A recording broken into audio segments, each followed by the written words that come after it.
IMꯒꯤ Cadre mari Hatkhibagi mayokta miyamna Ukhul district pumba shutdown tawkhre. Handakta IMgi Cadre kharana ambush tawduna lufasigi Eastern Frankie Measure ama yauna makok thongba Cadre mari Hatkhiba thawdogadu yaringdaba phongdokuna Tangkhulgi miyamna ngarang Ukhul district headquarters ta Wung Tangkhul region gi office mai thaduna amak ata takhankraba matungda ngasi nomagi oina Ukhul district pumba shutdown tawkhre. Wung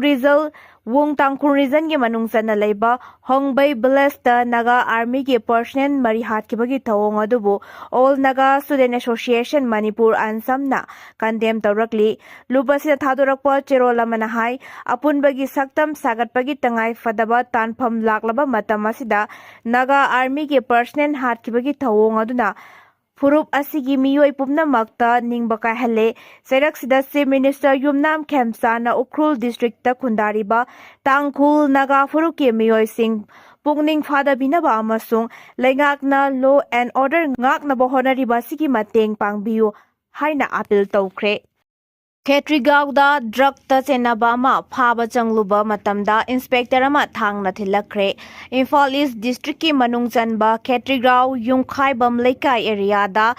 ngarang police na drug lalonba miyoi ama phaba changlubada miyamna irang tholakpadagi police inspector ama asok apan nangkhre. Thawdog asigi matangda press na phangba pau amagi matung inna ngarang numidang pung 3 rom tarakpa aduwaida Imphal East district police ki team amana drug ki case amaga mari lainana Cadre Yungkhaibam Leikai area da MD Nazakat kauba miyoi ama phaba changki maduda masing yamlaba miyam tholaktuna police ki thabak thoram singda ayet apan pikhi police amasung miyam anigi marakta ngaihak bungnaringa gi talak aduda Manipur police ki inspector Rajib ki khutta thanga thilakhi bani hairi miyam nakanba muongda athingba pirakpaga loinana police ki maikaida asok apan nangba yaurabasu MD Nazakat pu mafam adudagi namduna faraba matung police station da purakhi ngarang satharakiba miyam ge attack adugi matangda Manipur police ki akanaba team amana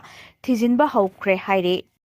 Census ki matam lepsilakpada loop 13 na pendaba phongdokre chunaba thabak lokhalaktrabadi akanba khongjang changsinaba sem sare en chanta Manipur lengakna census amasung Special Intensive Revision SIR ga mari leina halakpagi matangda organization 13 gi apunba civil society organization CSO singi convener Santana nungnangba phongdokre kaisampata leiba ipak ki office ta pangsokpa paugi mifam amada mahakna hai hiramasigi matangda lengakna mathau tawa thabak thorom lokhalaktrabadi akanba khongjang changsinaba sem sare hauzik phawbi oina Special Intensive Revision National Register of Citizen NRC amasung census ki matangda lengakna mayek sengba firep amata lauthokpa leitri hadakta state lengak ki spokesperson na SIR hana pangthoklaba NRC amasung census pangthokani haina phongdokhi matung tarakpada Chief Minister na miyam gi apamba moongda census pangthokani haina phongdokpa leikhi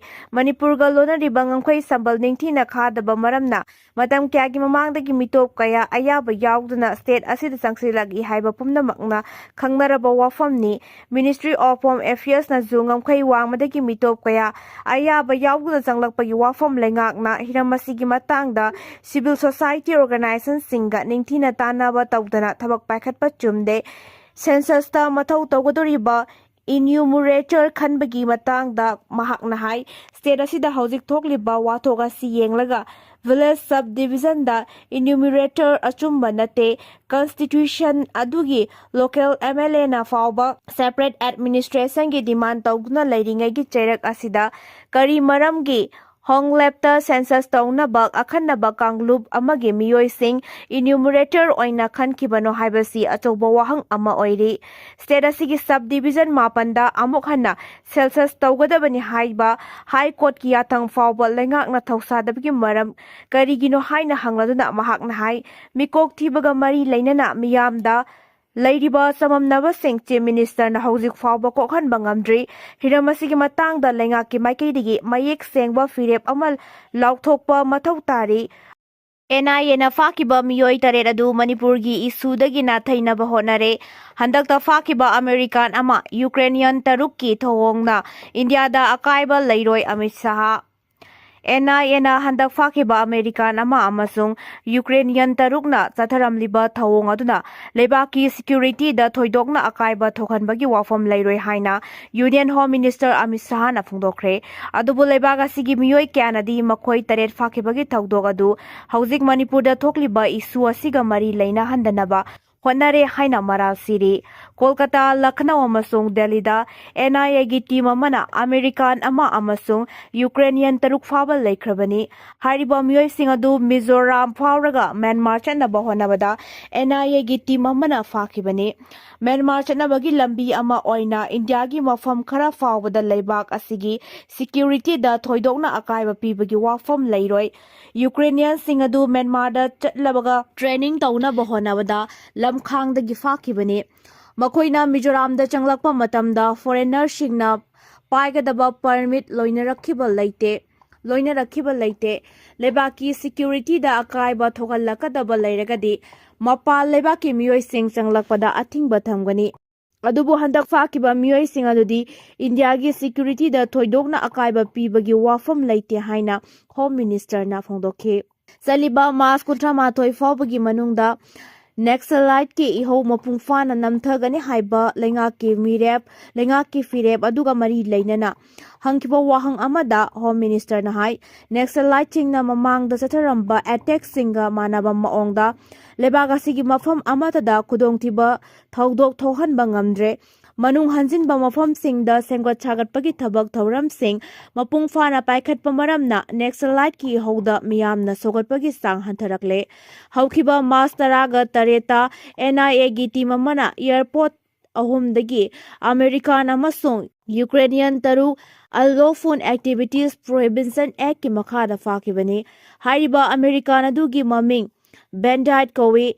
Livyada laiduna mafam adugi civil war da saruk yarubagi dama kumja 2013 da faraga jail da lairuraba miyoini tungda mahakna Sons of Liberty International Koba Loop ama linkhatuna conflict zone da laiduna loop singda military training pibagi thabak paikhatuna lakhe Myanmar gi junta si presidential makhl da mirep oinaba nominate tawkhre anouba president gi makhl pangthoknaba mirep oinabagi damakta Myanmar gi military junta gi lusingba Min Aung Hlaing bu mirep ohenabagi matangda nominate tawkhre kumja 2012 da ku tawduna Myanmar da lengak paikiba Min Aung Hlaing na kumja 2013 dagi hauna Myanmar gi armed forces lusingduna lakhibani leibak asigi nauna pangthokkiba parliament ki lower house ki mifamda Ming O yauna miyoi ani vice president gi mirep ohenanaba nominate tawkhi upper house nasu miyoi ama vice president mirep ki nominate tawgani house animakna lenga leibak ki anouba president ama khannaba matam lauthoragani military ga nangnaba political party amana general Min Aung Hlaing gi ming propose tawrakpada maikei amatagi ayetpa pirakhide amaromda Min Aung Hlaing na mirep oigadaba maramna commander in chief ki fam thadokhi